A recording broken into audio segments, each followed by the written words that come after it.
안녕하세요. 한 주간의 법조계 이슈와 소식을 한데 모아 심층적으로 전해드리는 로투데이 스페셜 신세아 기자입니다. 이번 주 법조계 가장 뜨거운 이슈는 이재용 삼성전자 부회장 집행유예 석방 소식인데요. 먼저 이 부회장 항소심 재판부 주요 판단들을 정리한 로인사이드부터 보시겠습니다. 네, 이재용 부회장 재판 얘기 더 해보겠습니다. 로인사이드 장한지 기자 나와 있습니다. 장 기자, 먼저 이재용 부회장에게 적용된 혐의부터 다시 정리를 좀 해볼까요? 네, 혐의는 전부 5가지인데요. 네. 뇌물과 횡령, 국외 재산 도피, 그리고 범죄 수익 은닉, 국회 위증 등 이렇게 5가지입니다. 네. 1심 재판부는 이 5가지 혐의를 모두 유죄로 봤었는데요. 네. 그리고 징역 5년을 선고했었는데 항소심 재판부는 오늘 이 가운데 대부분을 무죄로 판단을 했고요. 네. 그리고 뇌물 혐의 일부 유죄를 인정한 부분에 대해서도 이제 뇌물 공여 금액을 크게 낮춰 판단해서 징역 2년 6개월에 집행유예 4년을 선고했습니다. 네, 하나하나 볼까요? 우선 뇌물은 어떻게 판단이 달라졌나요? 네, 뇌물은 크게 3가지인데요. 네. 정유라 승마 지원 77억여 원, 네. 그리고 동계 스포츠영재센터 지원 16억 원, 그리고 재단 출연 관련해서 미르에는 125억 원, K스포츠에는 79억 원 이렇게 3갈래입니다. 네. 1심은 이 가운데 미르 K스포츠 재단 출연은 무죄, 그리고 동계 스포츠 영재센터 지원은 유죄, 정유라 승마 지원 관련해서는 이제 72억 원, 이 부분만 유죄로 봤었는데요. 네. 항소심 재판부는 재단 출연은 1심과 마찬가지로 무죄를 선고를 했고요. 네. 나아가서 동계 스포츠현대센터 지원도 무죄, 정유라 승마 지원만 일부 유죄로 봤습니다. 네. 그런데 정유라 승마 지원 관련해서도요. 네. 애초 말 구입 비용 전체를 뇌물로 판단했던 이제 1심과는 달리 네. 항소심은 말을 구입한 금액이 아니라 말을 정유라에게 타계한 이른바 사용 이익 부분에 대해서만 뇌물로 보고 뇌물 금액을 대폭 낮춰 판단했습니다. 네. 다만 정유라 승마 지원 관련해서 이제 코어 스포츠 해외 현지 계좌에 송금한 용역비 36억 원에 대해서는 1심과 마찬가지로 유죄로 판단했습니다. 네. 횡령 관련 부분은 어떻게 됐나요? 네, 재판부는 뇌물 공여 혐의 중에 이제 승마 지원 관련해서만 일부 유죄로 판단을 했었잖아요. 네. 아까 뇌물로 인정됐던 말을 사용하는 데 쓴 용역 대금 이 부분만 횡령으로 인정됐습니다. 네. 형량이 가장 높은 게 특가법상 재산 국외 도피인데 이거는 어떻게 나왔나요? 네, 전부 무죄가 나왔습니다. 네. 뇌물과 횡령이 인정된 코어 스포츠 해외 계좌에 송금된 이 36억 원에 대해서도 네. 재판부는 뇌물 공여의 그 목적이 있었을 뿐 도피의 개념으로 볼 수 없다고 무죄를 선고를 했는데요. 네. 한마디로 돈을 빼돌려서 해외로 송금을 하긴 했지만 이재용 부회장이 쓰려고 빼돌린 게 아니기 때문에 재산을 국외로 도피한 게 아니다라는 게 재판부 판단입니다. 네. 이 부분도 1심에선 유죄로 판단됐던 부분입니다. 네. 그 밖에 다른 혐의들은 어떻게 나왔나요? 네, 뇌물과 횡령이 이제 무죄가 난 혐의들에 대해서는 범죄 네. 수익 은닉 혐의도 다 무죄가 선고됐습니다. 네. 이제 승마 지원 관련해서 벌어진 이른바 말 세탁 부분에서요. 일부 이제 뇌물 유죄가 나면서 이 부분에 대해서만 범죄 수익 은닉 혐의가 유죄로 판단이 됐습니다. 네. 재판부는 이제 국회에서 위증에 대해서 이제 이 부회장이 그런 기억은 없습니다라고 말한 부분에 대해서 이제 허위 진술이라고 단정하기 어렵다며 무죄로 판단했습니다. 네, 웬만한 건 뭐 다 무죄로 판단한 것 같은데 집행유예를 선고하려면 선고 형량이 징역 3년 미만이어야 되는데 항소심 재판부 이재용 부회장이 오늘 징역 2년 6개월에 집행유예 4년 좀 뭔가 절묘하다는 생각이 드네요. 잘 들었습니다. 보신 것처럼 주요 쟁점들에 대해 거의 대부분 이재용 부회장 측 주장을 재판부가 인용했는데요. 전형적 유전무죄, 무전유죄 판결이라며 시민들이 청와대 국민청원 게시판에 항소심 재판부 정영식 서울고법 부장판사의 파면을 촉구하는 청원들이 쇄도했습니다. 정말 이재용 봐주기 재판인지 엄격한 증거주의에 입각한 재판부의 고뇌의 결단이었는지 심층 리포트에서 짚어봤습니다. 심층 리포트 보시겠습니다. 네, 어제 이재용 삼성전자 부회장 2심에서 집행유예가 선고된 직후부터 담당 재판장 정형식 부장판사의 이름이 줄곧 포털 검색어 순위 1위에 오르내리며 관심이 뜨거웠습니다. 청와대 국민청원 게시판에는 정 부장판사가 그동안 내린 판결에 대해 특별 감사를 실시하자는 등의 청원글이 올라와 하루 만에 청원자 수가 10만 명을 넘기도 했습니다. 이재용 부회장 재판 결과를 국민들은 왜 이렇게 납득하지 못하겠다는 건지 정한솔 기자의 심층 리포트 보시겠습니다. 오늘 오후 청와대 국민청원 게시판입니다. 이재용 삼성전자 부회장을 집행유예로 풀어준 서울고법 정형식 부장판사를 파면해달라는 청원이 하루 만에 수백 건이 올라왔습니다. 돈이면 다 되냐는 식의 직설적인 표현으로 비난하고 있습니다. 간간히 정형식 판사 판결 존중 글이 달려있긴 하지만 절대 다수는 정 부장판사를 비난하는 내용입니다. 정형식 판사의 판결을 특별 감사해달라는 제목의 청원엔 이미 10만 명 넘는 사람들이 동참했습니다. 청와대 국민청원 게시판이 열린 후 가장 빠른 속도입니다.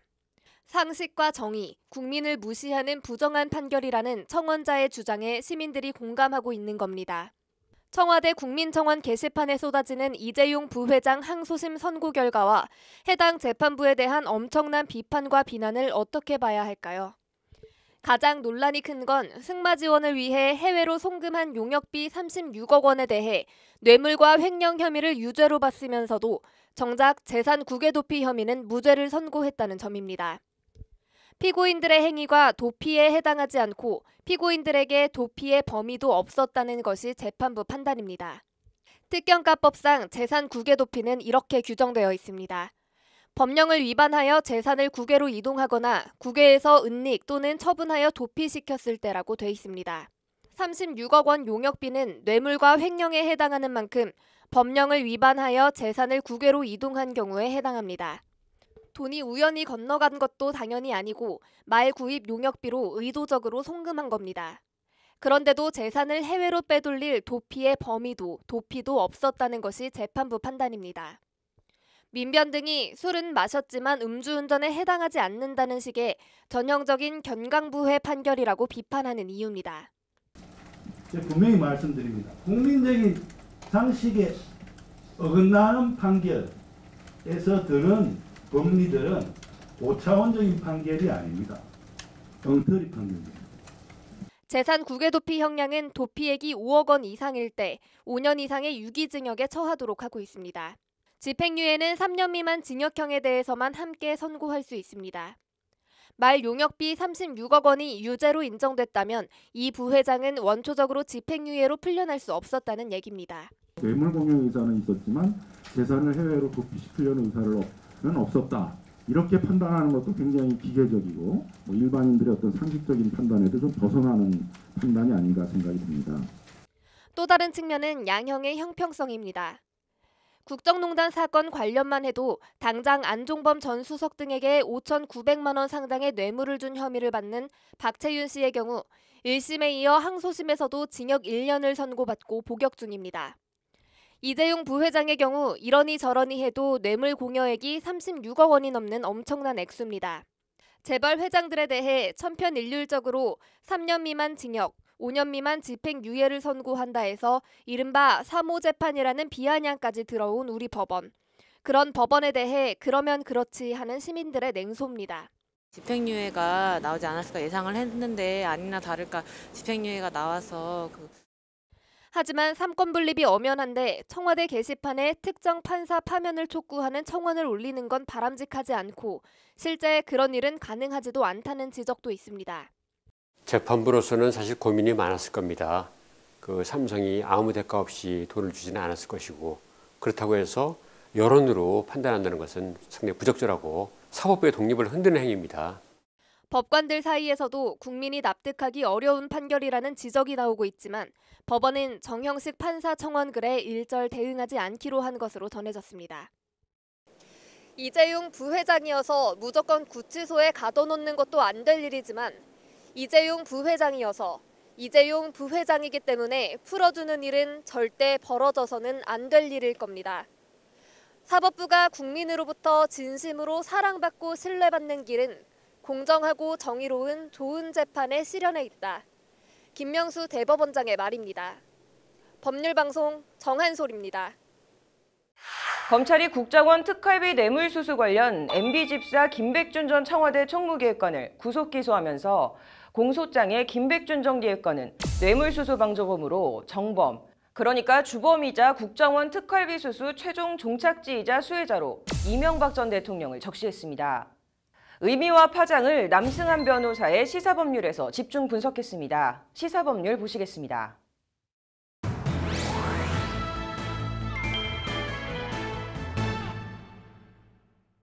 네, 남승한 변호사의 시사법률 국정원 특활비 MB집사 김백준 전 기획관 구속 얘기 더 해보겠습니다.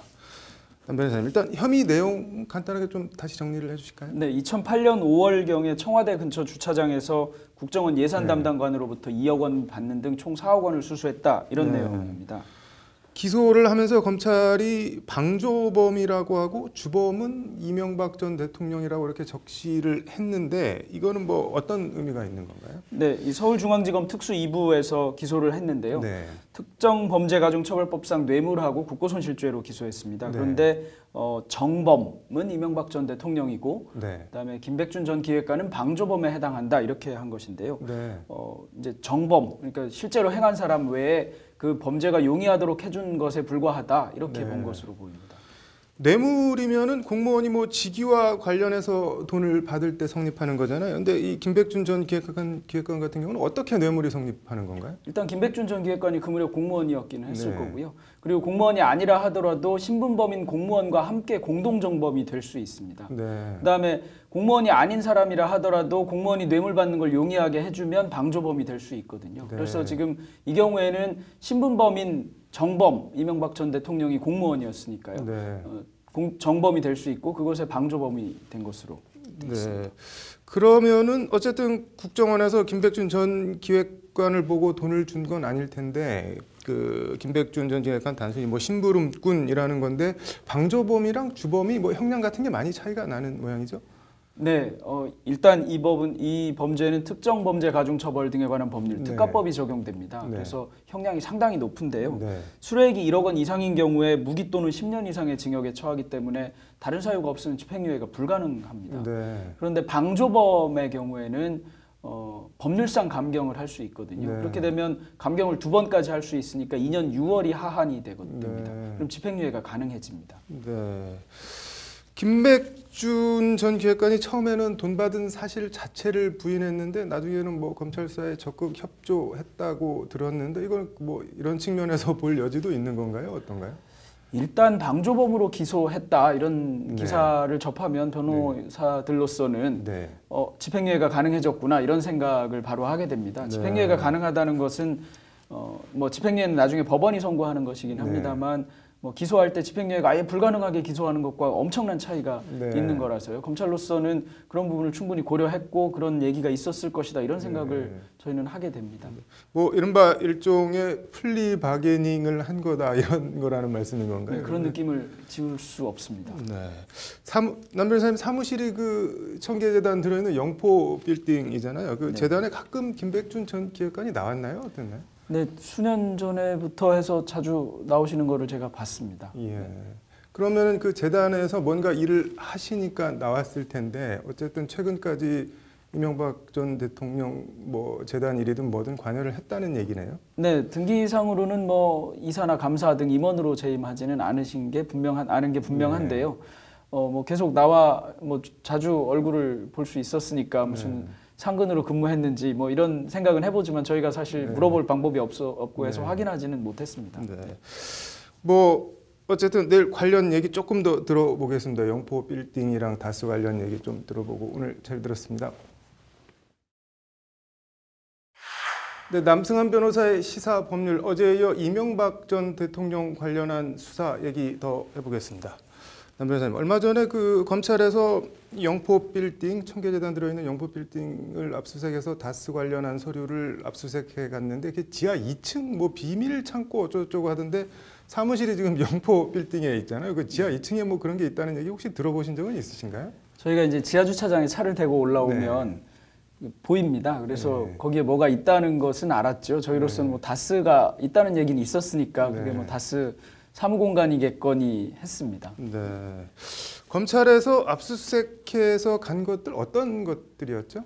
뭐 보도에 의하면 BBK 금융거래 정보, 뭐 BBK 관련 현안 보고 같은 문건이 있었다는 것이고 또 뭐 PJ 진술조서, 아마 김백준 진술조서가 아닐까 이렇게 생각하는 것 외에 또 이전 대통령이 청와대 시절의 문건 등이 여러 가지가 있었다 이렇게 보도되고 있습니다. 지금 그 문건 중에 하나가 뭐 청와대에서 다스 경영 관련한 걸 뭐 보고를 받은 뭐 그런 문건도 있다고 하는데 저 이명박 전 대통령 측 해명 같은 거는 뭐 나온 게 있나요? 네, 이명박 대통령 해명이 조금 잘 저는 이해가 안 되기는 합니다만 일단 청와대 문건이라는 건 인정하는 것 같습니다. 네. 그러면서 청와대에서 이사를 앞두고 개인 짐으로 실수로 분류해서 네. 이쪽으로 가게 된 것이다. 이런 취지로 해명을 했습니다. 실수라고 해도 뭐 개인 짐으로 분류를 했으면 자택으로 가야지 그게 왜 그 다스 창고로 갔는지 그 잘 이해가 안 되는데 어떻게 생각하시나요? 영포 빌딩으로 오는 거는 조금 이해하려고 하면 할 수 있습니다. 뭐 네. 본인이 세운 재단이니까요. 네. 물론 본인은 여기 전혀 관여 안 하니까 그럴 수 있는데요. 그런데 영포 빌딩에 뭐 재단법인 청계로 왔거나 이런 게 아니라 본인하고는 전혀 관련이 없다고 하는 다스 사무실 또는 다스의 창고에 있었다는 거니까 네. 그 부분은 좀 이해가 안 되는 것은 맞습니다. 네. 이게 뭐 청와대 기록물을 어떻게 보면은 빼돌린 건데 이게 네. 법상으로는 어떻게 되나요? 일단 대통령 기록물법 위반 소지가 상당히 농후합니다. 네. 아마 이런 점을 감안해서 실수로 갔다 이렇게 주장하는 것 같은데요. 네. 대통령 기록물법은 저희가 작년 7월에도 사실 네. 많이 좀 다루었던 사안인데 대통령 기록물인 경우에 이것을 외부로 유출하면 처벌받습니다. 네. 지금 이전 대통령 측은 오히려 그게 대통령 기록물이니까 검찰이 그걸 뭐 갖고 있으면 안 되고 대통령 기록관으로 보내야 한다 이렇게 주장을 하고 있는데 이거 뭐 맞는 주장인가요? 어떤가요? 일단 대통령 기록물인지 여부를 먼저 봐야 되는데요. 네. 대통령 기록물은 대통령이나 또는 대통령의 보좌기관, 뭐 경호기관 등이 직무와 관련해서 업무 처리와 관련해서 생산하거나 접수하거나 뭐 이렇게 해서 보유하고 있는 물건이나 문서입니다. 네. 이게 이제 업무 처리와 관련해서 한 것이면 대통령 기록물이 될 수 있는데 일단 이명박 전 대통령이 대통령 기록물이라고 주장하고 있는 것으로 보이고요. 네. 그렇게 되면 대통령 기록물이 맞다는 전제하에 이걸 어떻게 해야 되느냐 하면 대통령 기록물은 뭐 일단 원래는 공개가 원칙입니다. 네. 그다음에 공개 이후에 기록물이 생성된 뒤에는 이관하거나 네. 또는 공개 여부를 지정을 해야 되거든요. 그래서 뭐 어디로 이관하거나 또는 비공개 여부로 지정할 때 뭐 몇 년 비공개로 할 것인지 이런 걸 지정해야 되는 절차가 있는데 네. 이 절차는 대통령이 하도록 돼 있습니다. 네. 그러니까 전직 대통령인 이명박 대통령이 나 때 만들어진 문건이니까 내가 지금 지정하겠다 이렇게 얘기할 수 있는 것으로 법문상 해석되지는 않습니다. 네. 참고로 박근혜 전 대통령 문건과 관련해서도 갑자기 탄핵을 당하면서 이제 대통령직이 상실되지 않습니까? 그러니까 뭐 문건을 지정하거나 비공개 여부를 결정해야 되는데 그거를 할 사람이 대통령이 없어졌고 네. 그래서 당시 대통령 권한대행이던 황교안 전 네. 총리가 그것을 했지 박 전 대통령이 지정하지는 않았습니다. 네. 그러면은 이전 대통령 시절 생산된 청와대 문건이더라도 이전 대통령이 대통령 기록물로 지정을 안 했으면은 현재는 법상으로는 대통령 기록물은 아니라는 거네요. 대통령 기록물이기는 합니다. 그런데 이관하거나 지정되지 않은 거죠. 이관되지 않은 상태이고 또는 공개 여부가 지정되지 않은 기록물일 뿐이니까 이것을 이제 이관하거나 지정을 하기는 해야 합니다. 네. 이게 그러면은 검찰이 압수수색한 거를 뭐 수사나 재판의 증거로 쓸 수가 있는 건가요? 어떤가요? 네, 이거는 쓸 수 있을 것 같습니다. 네. 그 위법 수집 증거이냐 여부가 사실은 네. 좀 문제가 되는데요. 영장에 어떻게 기재했는가에 따라 이게 위법 수집 증거인가 아닌가가 문제가 될 수 있는데 대통령 기록물이 외부로 유출됐다는 전제하에 압수수색을 했으면 그 경우는 당연히 증거로 쓸 수 있습니다. 뭐 대통령 주장대로 대통령 기록물이 원래 밖으로 나가면 안 되니까 나간 것을 증거로 쓸 수 없다 이렇게 얘기하면 대통령 기록물 관리법 위반에 증거로 쓸 수 있는 기록물은 하나도 없습니다. 나간 거는 다시 이관해서 증거로 쓸 수 없다 이렇게 얘기하는 것이니까요. 그런 것을 감안하면 증거로 쓸 수 있는데 문제는 영장에 어떻게 기재되어 있는가 이것이 조금 관건이 될 것 같습니다. 국정원 특활비, 다스 비자금 뭐 실소유주 이거 수사 방향이나 뭐 좀 전망을 해보면 어떨 것 같으세요? 네, 그 전혀 예상하지 못한 쟁점이 계속 나오는 것에 있어서는 예전에 국정원 캐비닛 문건하고도 좀 비슷한 것 같습니다. 그때도 문건이 터져 나오면서 이것이 전혀 다른 방향으로 흘러가고 이랬는데요. 다스 비자금 실소유주 문제 같은 것은 지금 드러나는 상황 봐서는 많이 밝혀진 것이 아닐까 이런 생각이 들고 특히 그런 점에서 또 특활비 관련해서 방조범을 기소하면서 정범을 공범으로 공소장에 기소한 것 이런 것을 보면 검찰은 기소하겠다는 뜻을 분명하게 밝힌 것으로 보여서 뭐 올림픽이 끝나는 시점 이쯤 되면 한두 가지가 기소가 벌써 이루어지면서 좀 전모가 드러날 것으로 생각됩니다. 평창 동계올림픽이 끝나면은 검찰이 뭐 아무래도 이전 대통령을 부를 것 같다는 전망이 여기저기서 나오고 있는데 그때 또 어떻게 되나 또 봐야겠네요. 잘 들었습니다. 김백준 전 총무기획관 공소장 얘기 더 해보겠습니다. 5쪽짜리 공소장엔 이명박 전 대통령이 13번이나 언급됐다고 합니다. 김백준 공소장이 아니라 이명박 공소장이라고 해도 과언이 아닌데요. 김 전 기획관 공소장에 어떤 내용들이 들어가 있는지 심층 리포트에서 취재했습니다. 김성호, 원세훈 두 전 국정원장들이 자신들을 국정원장의 임명 강행 또는 문책론에도 경질하지 않는 보답으로 이명박 전 대통령의 억대 국정원 특활비를 건넸다. 국정원 특활비 수수 혐의로 구속 기소된 MB 집사 김백준 전 총무기획관에 대한 검찰 공소장에 나오는 내용입니다. 법률방송에서 5쪽짜리 김 전 기획관 검찰 공소장을 입수해 들여다봤더니 이 전 대통령 이름이 무려 13번이나 나왔습니다. 이 전 대통령 공소장이라고 해도 과언이 아닌데 심층 리포트 석대성 기자입니다. 김백준 전 청와대 총무기획관에 대한 검찰 공소장입니다. 죄명이 특가법상 뇌물방조, 특가법상 국고 등 손실방조라고 되어 있습니다. 공소사실, 피고인과 관련자들의 지위, 니은, 대한민국 제17대 대통령 이명박 전 대통령을 지칭합니다. 국정원 현안에 대한 보고를 받고 지시사항을 하달하는 등 국정원의 인사, 예산, 조직 등 전반에 걸쳐 법률상, 사실상 막대한 권한을 가지고 있었다고 되어 있습니다. 디귿 제29대 국정원장은 이명박 정부 초대 김성호 국정원장, 리을 제30대 국정원장은 후임 원세훈 전 국정원장을 가리킵니다. 범죄 사실을 보면 이 전 대통령은 2008년 4월에서 5월경 국정원장 김성호에게 국정원장의 특수공작 사업비 중 2억 원을 피고인에게 교부해줄 것을 요구했다. 이 전 대통령은 그 무렵 김백준에게 국정원으로부터 돈이 올 테니 받아놓으라는 지시를 했고 김백준은 청와대 부근 주차장에서 국정원 예산관을 만나 현금 2억 원이 들어있는 캐리어를 건네받았다고 되어 있습니다. 이는 국정원 특활비 2억 원을 기밀 유지가 요구되는 정보 및 사건 수사 등과 무관하게 임의로 인출, 사용함으로써 국고를 손실하고 뇌물을 수수한 행위에 해당한다는 게 검찰 판단입니다. 즉, 뇌물수수 주범은 국정원장에게 돈을 먼저 요구해 받은 이 전 대통령이고 김 전 기획관은 이 전 대통령이 뇌물을 받는 걸 옆에서 도운 방조범에 불과하다는 겁니다.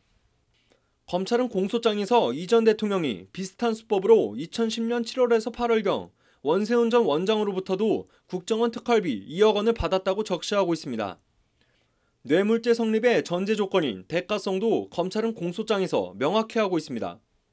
김성호 전 원장의 경우 청문회가 개최되지 못할 정도의 연이은 의혹 제기에도 불구하고 국정원장 임명을 강행해 준 것에 대한 보답으로, 원세훈 전 원장의 경우 국정원 운영 과정에서 발생한 문제로 인한 문책론에도 불구하고 국정원장직을 유지할 수 있게 해준 것에 대한 보답으로 이 전 대통령 요구에 응해 돈을 줬다는 겁니다.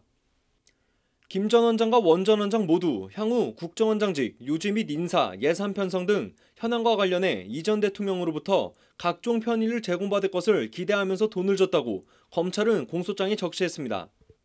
종합하면 김성호, 원세훈 전 국정원장 모두 보답과 대가를 바라고 이명박 당시 대통령 요구에 응해 각 2억 원씩 모두 4억 원의 국정원 특활비를 전달했다는 게 김 전 기획관에 대한 검찰 공소장 내용입니다.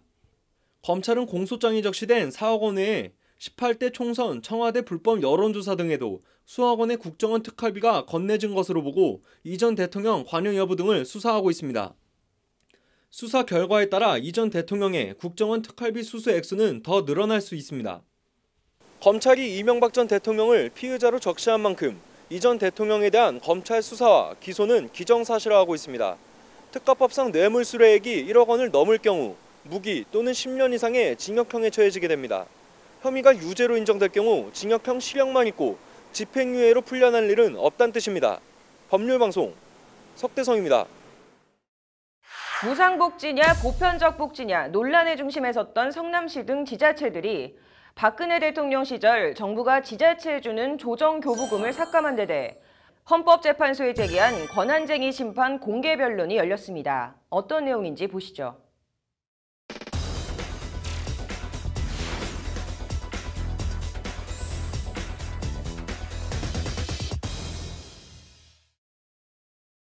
성남시 등 경기도 내 지방자치단체가 지방교부금과 관련해 대통령과 행정안전부를 상대로 헌재에 낸 권한쟁의 심판 공개 변론이 어제 열렸습니다.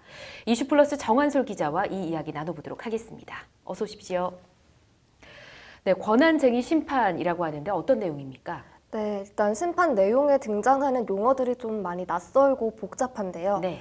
보통 교부세라는 게 있습니다. 쉽게 말해 재정이 열악한 지자체에 정부가 국세로 재정을 보전해 주는 거라고 보시면 됩니다.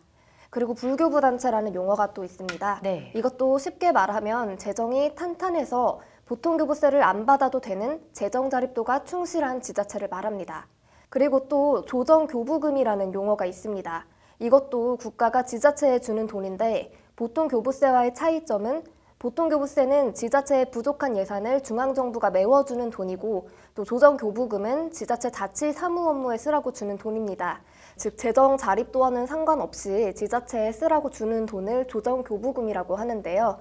여기에 우선이라는 두 글자가 붙은 우선 조정교부금이라는 게 있습니다.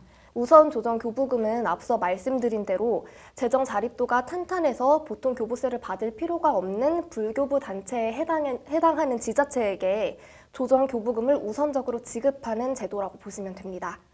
네, 즉 보통 교부세를 안 받으니까 조정교부금이라도 우선적으로 더 받아가라는 그런 취지입니다. 그렇군요. 용어는 대충 정리가 된 것 같습니다. 그러면 이 불교부 단체라는 재정 자립도가 우수한 곳 몇 군데나 되나요? 네, 그렇게 많지는 않습니다. 광역자치단체로는 서울시 하나고요. 예. 또 일반 시도 지자체로는 성남시, 수원시, 화성시 등 경기도 내에만 6개가 있습니다. 네, 얘기 들어보니까 정말 몇 군데가 안 되는 것 같은데 다시 권한쟁의 심판 이야기로 돌아가 보도록 하겠습니다.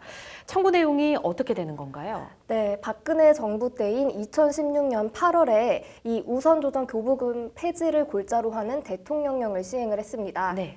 이재명 시장이 자치단체장으로 있는 성남시의 경우는 무상급식이나 무상교복 등으로 이른바 무상복지와 보편적 복지 논란이 뜨거웠는데요. 이재명 시장은 성남시가 그렇게 돈이 많으면 우선조정 교부금은 안 받아도 되겠네 이렇게 취지로 청와대가 우선조정 교부금을 폐지하는 거 아니냐고 반발하면서 해당 대통령령에 대한 권한쟁의 심판을 청구한 겁니다. 예.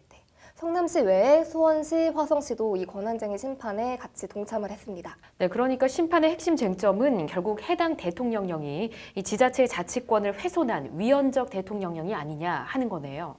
네, 헌법 8장 117조를 보면요. 지방자치단체는 주민의 복리에 관한 사무를 처리하고 재산을 관리한다고 돼 있습니다. 지방재정권은 헌법에 나와 있는 권리인데 대통령이 마음대로 이를 악화시키는 조치를 취하는 건 헌법에 위배된다는 것이 성남시 등의 주장입니다. 우선조정 교부금이 폐지되면 지자체 재정에 심대한 타격이 오고 결국 지자체의 국가 종속이 심화돼서 지방자치권과 자치재정권 등의 지자체 독립이 침해당한다는 것이 성남시 측의 입장입니다. 그렇군요. 그렇다면 대통령 측의 입장은 어떻게 되나요?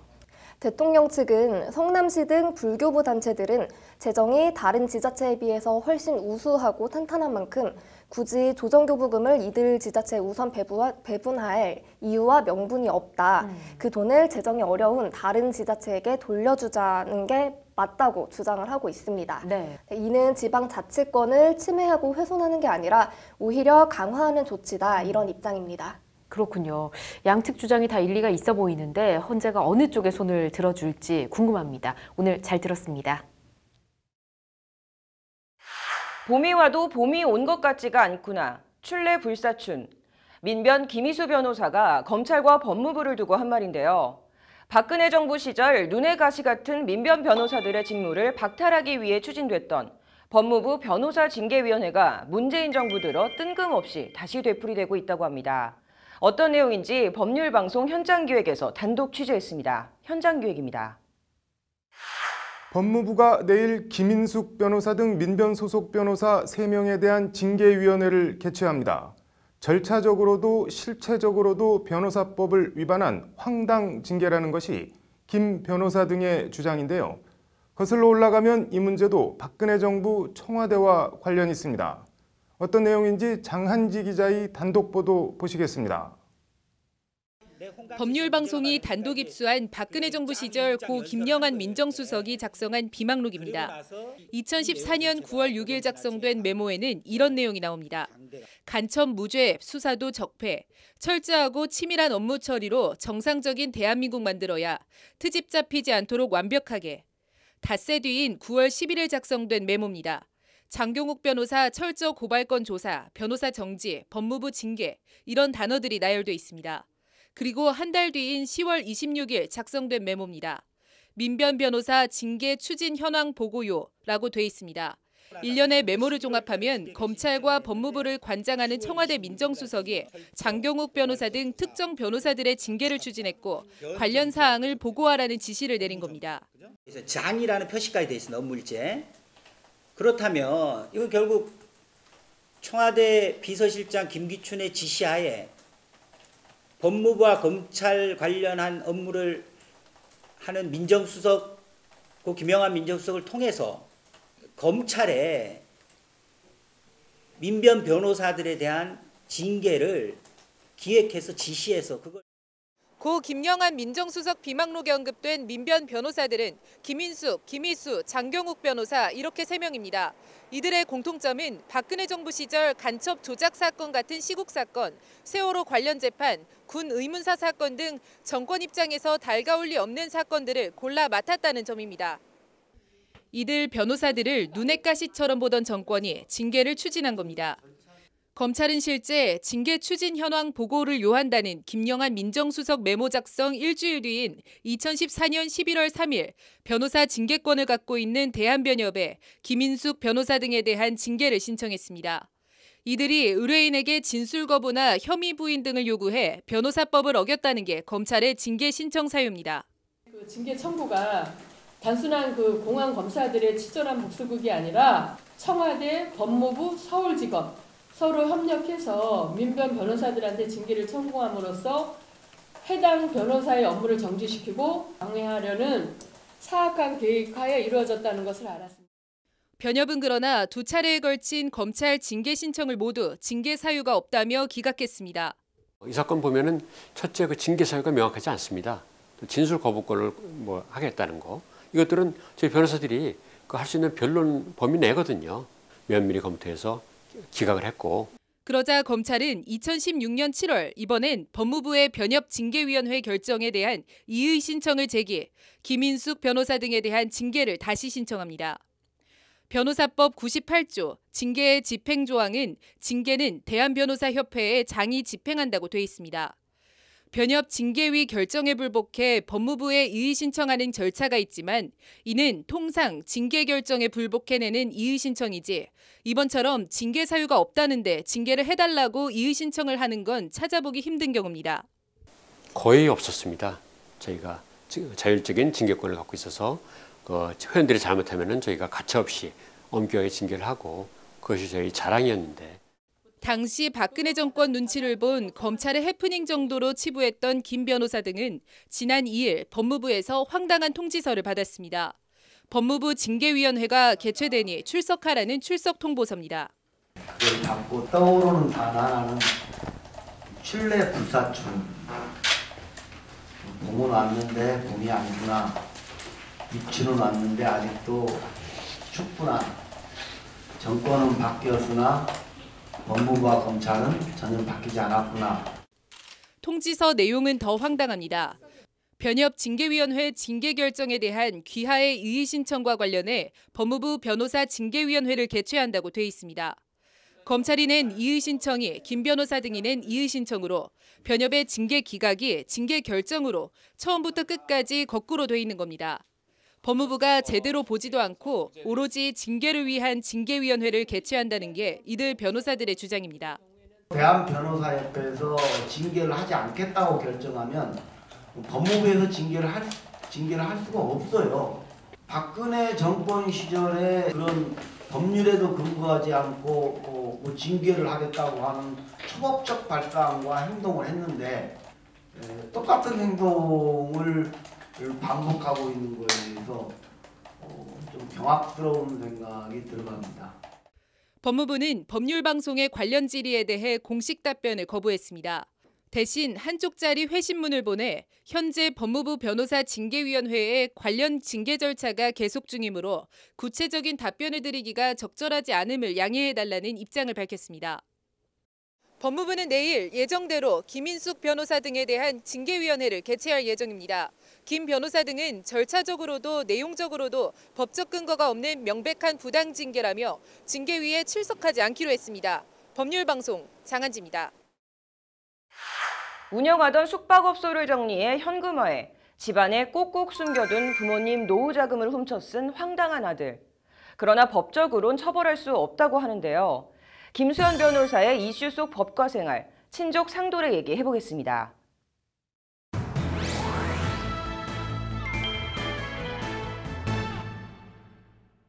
네, 아버지가 소파 밑에 꽁꽁 숨겨둔 억대의 현금을 아들이 훔쳐가서 썼습니다. 이 아들은 절도죄로 처벌을 받을까요? 안 받을까요? 김수현 변호사의 이슈 속 법과 생활입니다. 아들이 아빠가 숨겨둔 현금을 훔쳐갔다고 하는데 어떤 내용인가요? 네, 60대인 A씨는 그동안 아내와 함께 운영하던 숙박업소를 정리하고 남은 돈 2억 5천만 원을 자기 집 소파 밑에 숨겼는데요. 네. 이렇게 집안의 거액의 돈을 보관하고 있다는 사실은 명절에 아들 3명 등 가족이 있는 자리에서밖에 그냥 지나가는 말로 네. 한 적이 없다고 합니다. 그런데 어느 날 확인해 보니까 이 2억 5천만 원 중에 1억 8천만 원이 감쪽같이 사라져서 경찰에 네. 신고를 했다고 합니다. 경찰에 신고한 걸 보니까 아들이 훔쳐간 걸 모르고 신고를 한 모양이네요. 네, 이 사건의 범인은 A씨의 둘째 아들이었다고 합니다. 네. 이 둘째 아들은 평소에 도박 등도 하고 여기저기서 돈을 빌린 상태여서 좀 급전이 필요해서 상황을 막았어야만 했는데요. 그래서 자기 빚을 갚고 소송 비용으로 쓰는데 이 돈을 다 썼다고 합니다. 네, 그럼 이 아들은 그래서 어떻게 되는 건가요? 처벌을 받나요? 어떻게 되나요? 이 아들은 기소가 되지도 않고 따라서 처벌을 받지도 않게 됩니다. 아, 기소도 안 되나요? 다른 사람 돈을 훔쳤는데 왜 기소도 안 되는 건가요? 네, 그 이유는 형법상의 친족 상도례라는 규정을 두고 있기 때문인데요. 따라서 경찰도 검찰에 불기소 의견을 전달했다고 합니다. 친족 상도례? 이게 정확하게 무슨 뜻인가요? 네, 친족 상도례는 강도죄와 손괴죄를 제외한 재산 관련 범죄가 친족 간에 발생한 경우에는 형을 면제하거나 고소가 있어야만 공소를 제기할 수 있다는 특례 규정을 말합니다. 친족이라고 하면은 어느 범위까지 포함이 되나요? 네, 친족이라고 하면 민법상에 규정된 친족의 범위를 바탕으로 해서 판단을 합니다. 그래서 기본적으로 8촌 이내 혈족, 4촌 이내의 인척, 그리고 배우자 등이 포함이 됩니다. 네. 내일 관련 얘기 조금 더 들어보겠습니다. 오늘 잘 들었습니다.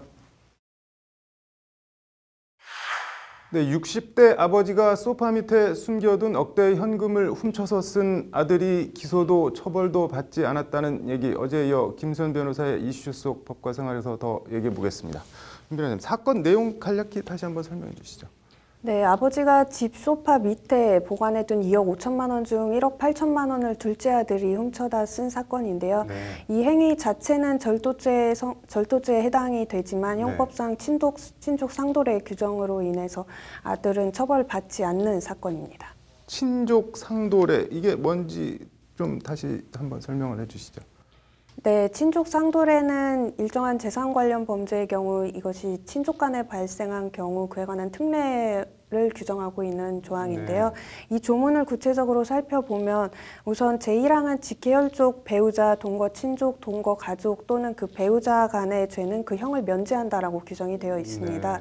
따라서 검찰이 기소를 하더라도 법원에서 형을 면제하는 판결을 내려야 하기 때문에 검찰이 애초에 이런 사건은 기소를 하지 않습니다.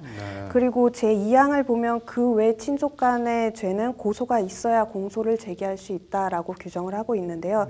즉 이보다 좀 더 먼 친족 간에 발생한 범죄의 경우에는 피해자가 고소를 해야 검찰이 기소를 할 수 있다는 친고죄로 규정을 하고 있습니다. 이런 규정은 근데 왜 두고 있는 건가요?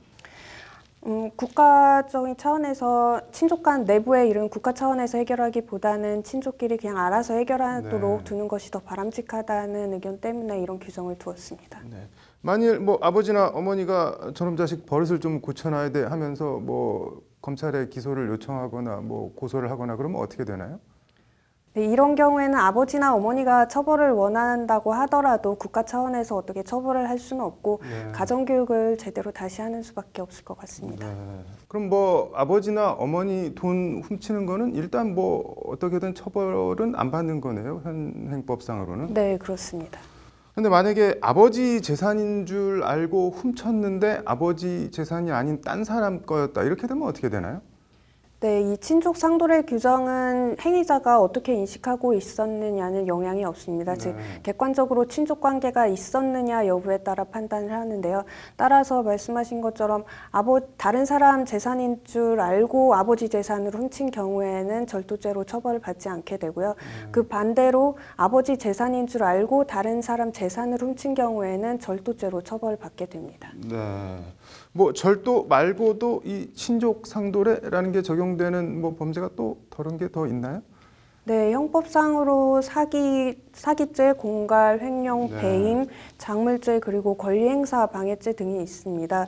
그리고 형법상 범인은닉죄, 증거인멸죄, 증인은닉죄도 친족관계를 특별히 규정을 하고 있는데요. 즉 친족이나 동거가족이 범죄자를 위해서 그 범죄자를 숨겨주거나 그 사건과 관련된 증거를 은닉하거나 아니면 증인을 숨겨주거나 도피시킨 경우에는 처벌하지 않고 있습니다. 즉 이렇게 친족관계끼리는 이런 행위를 하지 않을 것을 기대할 수가 없다라고 판단을 해서 이런 친족 간의 특례 규정을 또 만들어 두고 있습니다.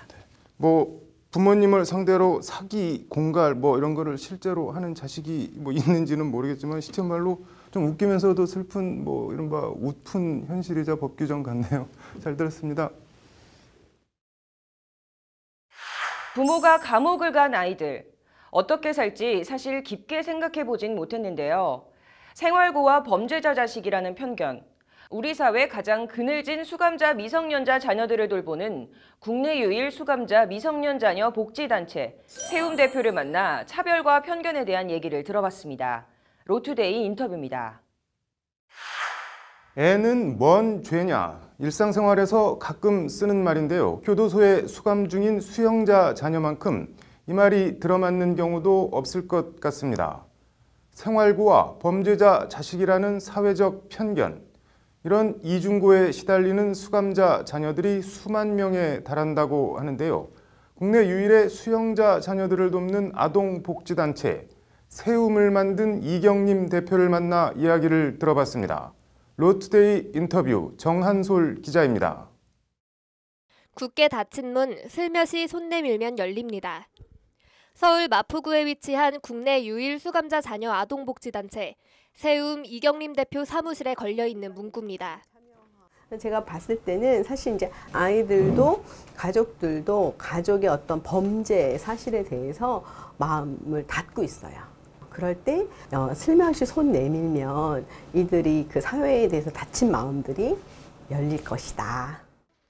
원래 아동복지단체에서 일했던 이 대표는 우연한 기회에 수감자 자녀들을 만나게 됐고 지난 2015년 지금의 세움을 만들었습니다. 부모의 범죄로 인해서 제2의 또 피해를 받는 그런 아이들이 또 있는 것을 알게 되었어요. 부모가 죄를 졌으니까 넌 당연히 힘들게 사는 게 맞아 라고 이야기하시는 분들도 있었고 2015년 조사에 따르면 엄마나 아빠가 교도소에 수감 중인 미성년 자녀들은 연간 5만 4천 명이 넘는 것으로 나타났습니다. 이 가운데 초등학생 연령이 30%, 취약선 아동들도 25%에 달해 수감자 미성년 자녀 절반 이상이 초등학생 연령 이하인 것으로 조사됐습니다. 또 수감자 가족 절반은 가족 해체를 경험하는 것으로 나타났습니다. 부모의 사랑과 애정이 절대적으로 필요한 어린 나이에 사실상 가족의 울타리와 사회에서 소외, 방치되고 있는 겁니다. 우리 사회 구조적인 어떤 모순으로 인해서 빈곤이라는 것이 발생을 하고 그 빈곤에 또 가장 많은 피해를 받는 아이들이 바로 수감자의 아동이라고 생각을 합니다. 그래서 장학금 지급 등의 금전적인 지원은 기본. 세움이 최우선으로 공을 들여 하는 일은 아이들을 만나 얘기를 들어주고 같은 처지의 아이들과 함께할 수 있는 캠프를 여는 등 가족과 친구를 만들어주는 겁니다. 결국은 우리가 이 친구들하고 함께 또 살아가야 되는 거잖아요. 인의 위기일 수는 있는데 그것을 잘 넘어갈 수 있도록 우리 사회가 함께 이렇게 기댈 어깨가 되어주는 게 되게 필요할 것 같아서 저희가 그리고 무엇보다 진짜 가족을 연결시켜주는 것. 범죄자 아빠, 엄마라고 숨고 외면하기만 했던 아들이 아버지를, 딸이 어머니를 만나 얘기하고 마음을 터놓게 다리를 놓아주는 겁니다. 인터뷰를 하는 당일도 이 대표는 교도소로 면회 가는 날이라며 환하게 웃습니다. 자녀가 4명이고 이제 아버지가 수감되어 있는데 사실 엄마도 면회 갈 차비가 없어서 다 같이 면회를 간 적이 한 번도 없었는데 이제 저희랑 연결이 돼서 세움이 처음 설립된 2015년 전만 해도 수감자 자녀 통계 같은 기초 자료도 없었지만 그나마 지금은 정부 관련 부처에서도 관심을 갖는 등 많이 나아졌습니다. 그럼에도 이경림 대표는 아직 갈 길이 멀다고 합니다. 함께하는 세움 동료들에게 그런 이 대표는 든든한 버팀목입니다. 대표님의 열정을 따라잡기가 되게 어려울 정도로 그 수감자 자녀와 그리고 가족들에 대한 일에 가장 최우선으로 항상 달려가시고 되게 매진하시는 모습이 우리 사회의 가장 그늘진 곳에 있는 수감자 자녀들이 따뜻해지면 다른 소외계층 자녀들에게도 그 햇살이 골고루 퍼질 거라는 이경림 대표. 감사하다는 수감자 자녀들의 가슴을 연 말 한마디가 이 대표가 이 일을 계속할 수 있도록 하는 이유이자 힘입니다. 우리 가족 모두가 면회하게 될 거라고는 한 번도 생각해 보지 못했습니다. 그런데 이렇게 면회할 수 있어서 너무 감사하고 저희가 5만 4천 명의 모든 아이들을 다 만날 수는 없지만 그렇게 한 가족 한 가족 이렇게 세워져 가는 일들을 할 때 되게 보람이 있고요. 수감자 자녀들이 당당하게 살아갈 수 있는 세상, 차별과 편견 없는 세상을 위해 이경림 대표와 세움 가족들은 오늘도 교도소로 수감자 가족 속으로 들어갑니다. 법률방송 정한솔입니다. 서지현, 이문정, 안미연 검사 등 여검사들의 검찰 내 추문 폭로가 잇따르고 있습니다.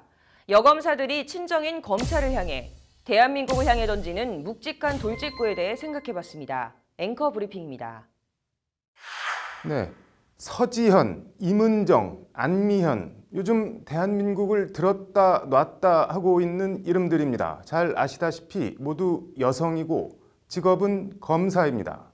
먼저 이문정 검사 얘기부터 해볼까요? 임 검사는 어제 서지현 검사 성추행 폭로로 촉발된 검찰 내 성폭력 진상조사단의 참고인으로 출두하며 거침없는 어조로 친정인 검찰을 질타했습니다. 서 검사의 성추행 폭로와 검찰 상층부의 은폐 논란, 일련의 검찰 대응에 대해 내부적으로 다 알던 일인데 마치 몰랐다는 듯이 소스라치게 놀라면서 이런 일을 하는 것이 부끄럽고 안타깝다.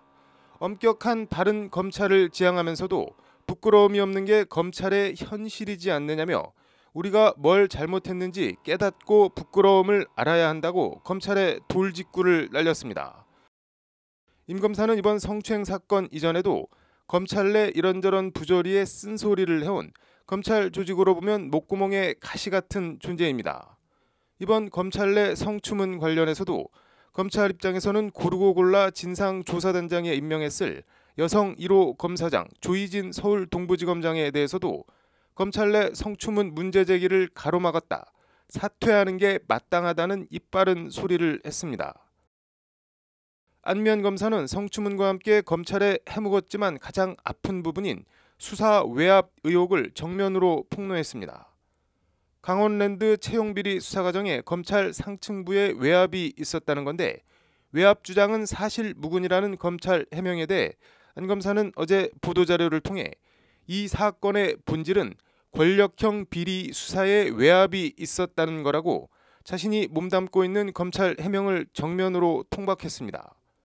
증거에 자신의 이름이 등장하는 것이 불편한 사람들이 증거 삭제를 강하게 요구했다.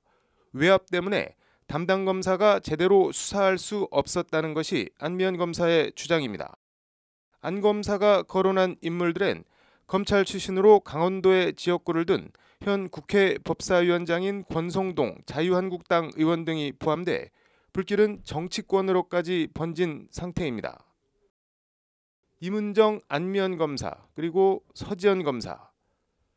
서 검사는 현직 검사로 자신의 성추행 사실과 피해자이면서도 검찰 상층부에 의해 조직 내에서 인사 등에서 2차 피해를 당했던 지난 8년 세월을 극적인 방식으로 폭로해 대한민국 검찰의 일대 파란과 대한민국 사회 전체에 엄청난 파장을 일으킨 장본인입니다. 서 검사의 폭로로 한국 사회엔 나도 당했다, 미투 바람이 거세게 일고 있습니다. 검찰은 진상조사단을 꾸려 검찰 내 성폭력 사건 전수조사에 착수하는 한편 법무부 등 정부 차원의 제도 개선 작업에도 착수했습니다. 검찰을 포함해 대한민국 사회는 적어도 성폭력에 관한 한 서검사 폭로 이전으로 다시 돌아갈 순 없을 것으로 보입니다. 안미연 검사의 강원랜드 수사 외압 폭로 관련해선 검찰이 양부남 광주지검장을 단장으로 하는 강원랜드 비리 수사단 인선을 오늘 마치고 본격적인 재수사에 착수했습니다. 임은정 검사는 여성 간부에 의한 성추행도 많다며 성추행을 포함한 검찰 내 일련의 사태에 대해 남녀의 문제가 아니라 권력의 문제라고 했습니다. 수사와 기소권으로 대표되는 검찰 권력 자체와 검찰 내 이른바 검사 동일체 원칙, 상명하복의 조직 문화를 모두 지적한 중층적인 표현입니다. 서지현, 임은정, 안미연 검사, 이들이 여검사여서 수사 외압 등 불합리하고 부조리한 일들을 당하고 폭로하진 않았을 것입니다. 그냥 일상적으로 벌어졌던 일들일 겁니다. 조직에서 벌어진 불합리한 관행에 대해 남 검사들은 어디서 뭘 하고 있었는지, 뭘 하고 있는지 궁금할 따름입니다. 앵커 브리핑이었습니다. 평창 올림픽이 개막했습니다. 국가와 국적, 인종을 떠나 선수들이 그동안 흘린 땀과 눈물들이 결실을 맺길 바라봅니다. 주간 법조계 뉴스와 그 이면을 들여다보는 로투데이 스페셜, 오늘은 여기까지입니다. 시청해주신 여러분 고맙습니다.